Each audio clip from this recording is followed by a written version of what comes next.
Well, welcome back, folks. Guess what? We got the starter back for the Ford 8N. Picked it up yesterday from the rebuilder. They had it 2.5, close to 3 weeks, I guess. And I'll take you through the details of what they told me here in a few minutes.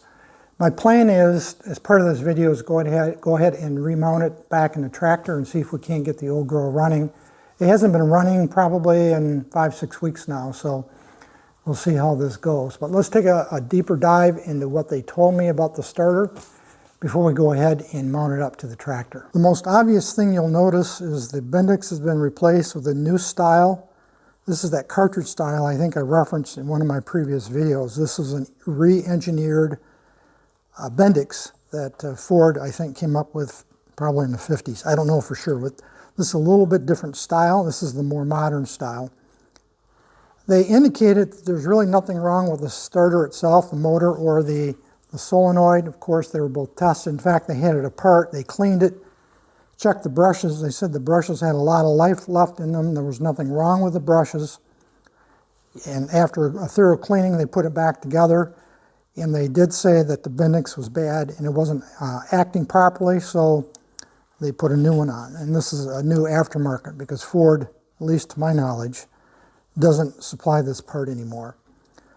Now, I would like to give a shout out to my brother Den. He did indicate back when we started down this journey with the starter that he thought it was the Bendix. So again, a shout out to my brother Den and his son, my nephew Kevin. They're probably watching this somewhere along the way because he got it right.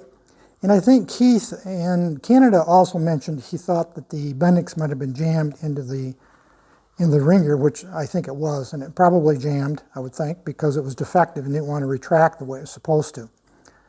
Nonetheless, this has been replaced, this has been cleaned and inspected, and they said it's working fine. So the next thing we're going to do is we're going to go over to the tractor and see if we can't get this installed.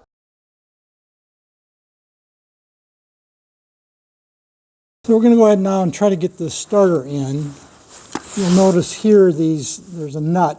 They actually originally had 2 nuts, one on each of these through bolts that go all the way through.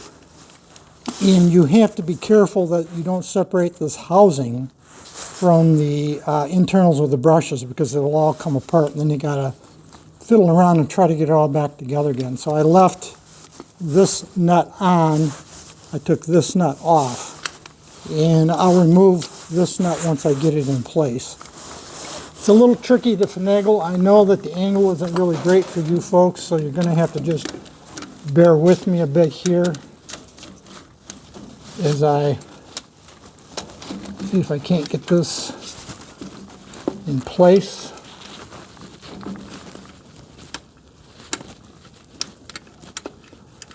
Trying to get that nut started back there, that bolt rather.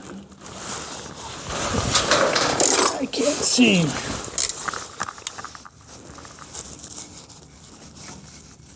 Where it's at exactly. Okay, I gotta go up.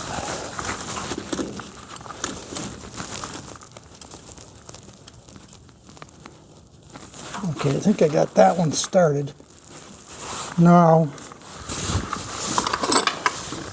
I'm going to remove this nut here.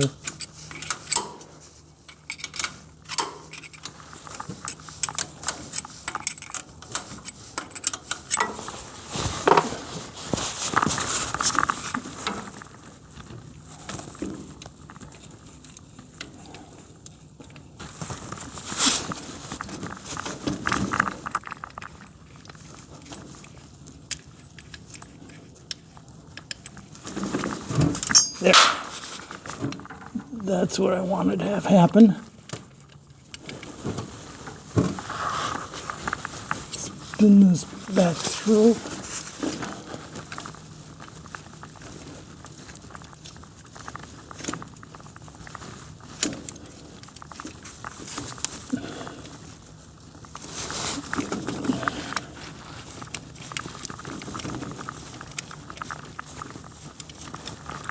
And tighten those bolts down.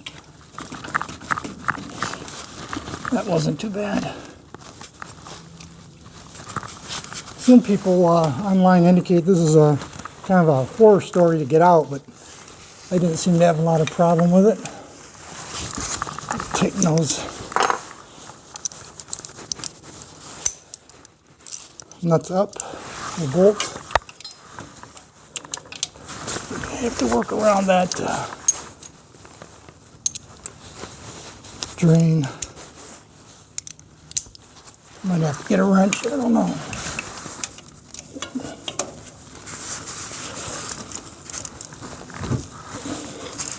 Trying to keep my head out of the way here, and it's easier said than done. Notice I'm wearing a coat. It's really cold this morning. Mid-30s Fahrenheit, a couple degrees above 0 C.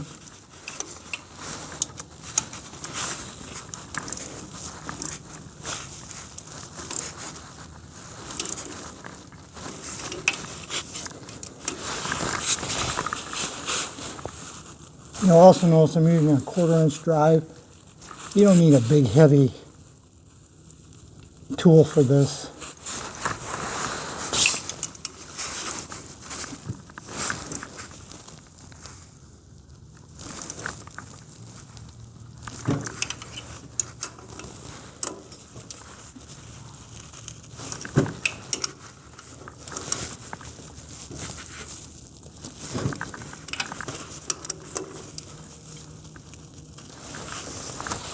There.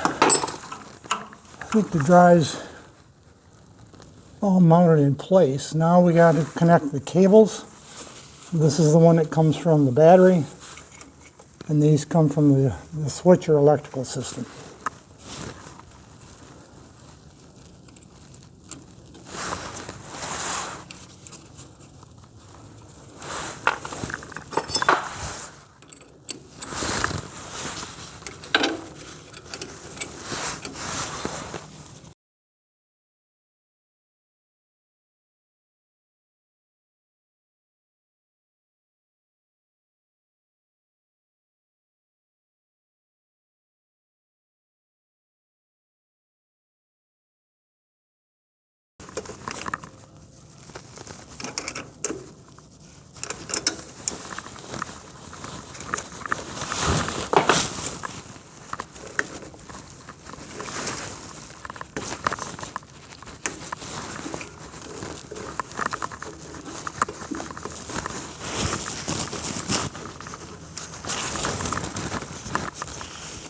And now I got to connect these two wires on the back.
Before we go ahead and start the tractor, I want to mention I did notice that I had the wiring incorrect.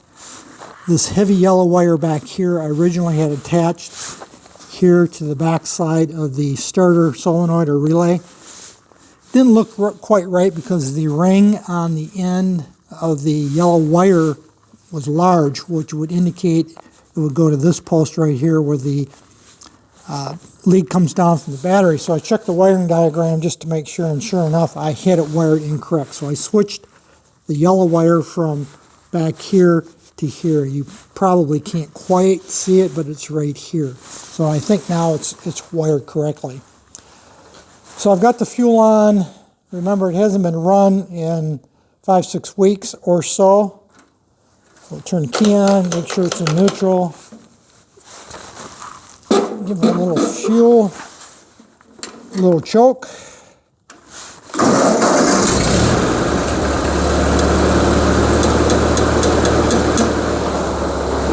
starts right up.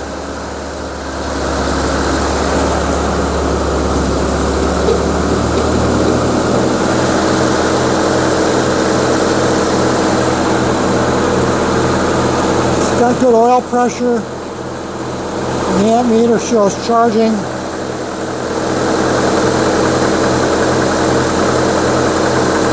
Let it run for a few minutes.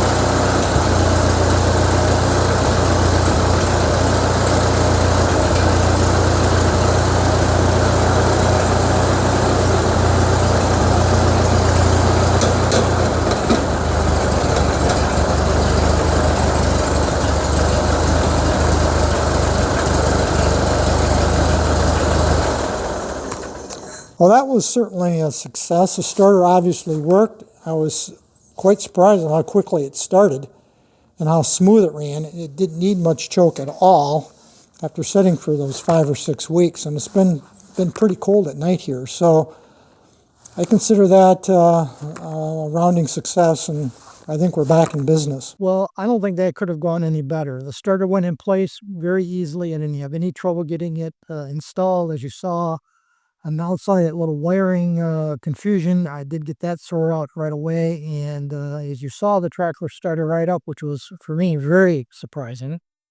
It's been 5 or 6 weeks or so, as I've said, since it's ran last. And a couple of cranks let the choke off, and she fired right up and idled smoothly. So it couldn't have gone any better, I don't think. So what's next for the 8 end? Well, nothing for this year. Now I'm going to go ahead and winterize it.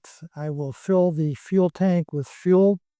I use not ethanol treated fuel here. So not only is it not ethanol, 100% gasoline, I also treat it. And I'll fill it up because it's a steel tank and I want to minimize corrosion or condensation. If it was a plastic tank, I would drain it.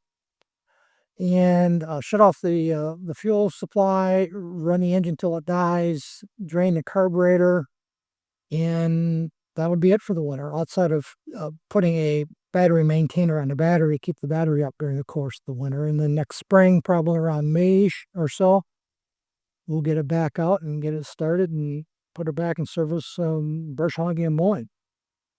That's going to be it for this video today, folks. Any issues, questions, thoughts, drop me a note. Otherwise, as usual, thanks for watching.